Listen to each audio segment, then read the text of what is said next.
høre. Vores idé er at lave en film om billigarbejde.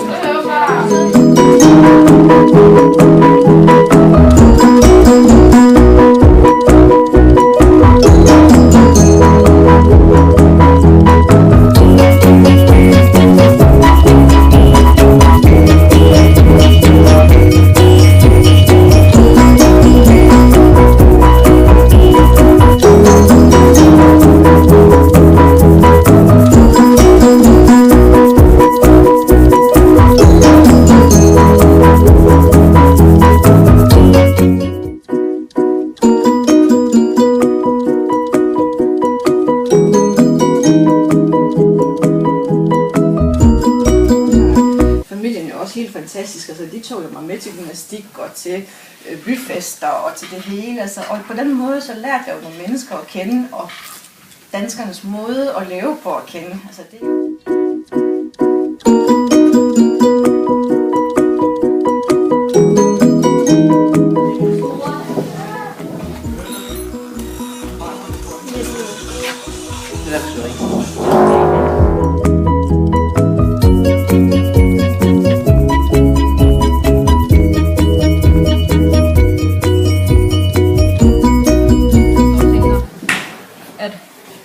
det er godt, at man har nogle østeuropæere, som ikke laver et arbejde, vi ikke gør.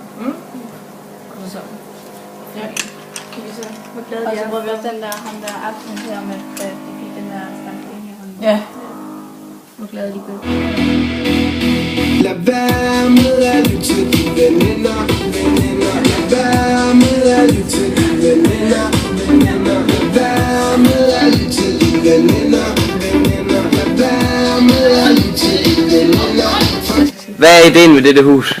At ham her manden her, han kommer med en hammer og en stige, og så tror man, at han vil bryde ind i huset her ved vinduet, men så vil han bare gå op og reparere taget, fordi at der sidder en tagplade løs. folk forventer en vis østeuropæer, forventer en vis form for historie. Men de overrasker, at de har fortalt noget helt andet, som de måske ikke vidste.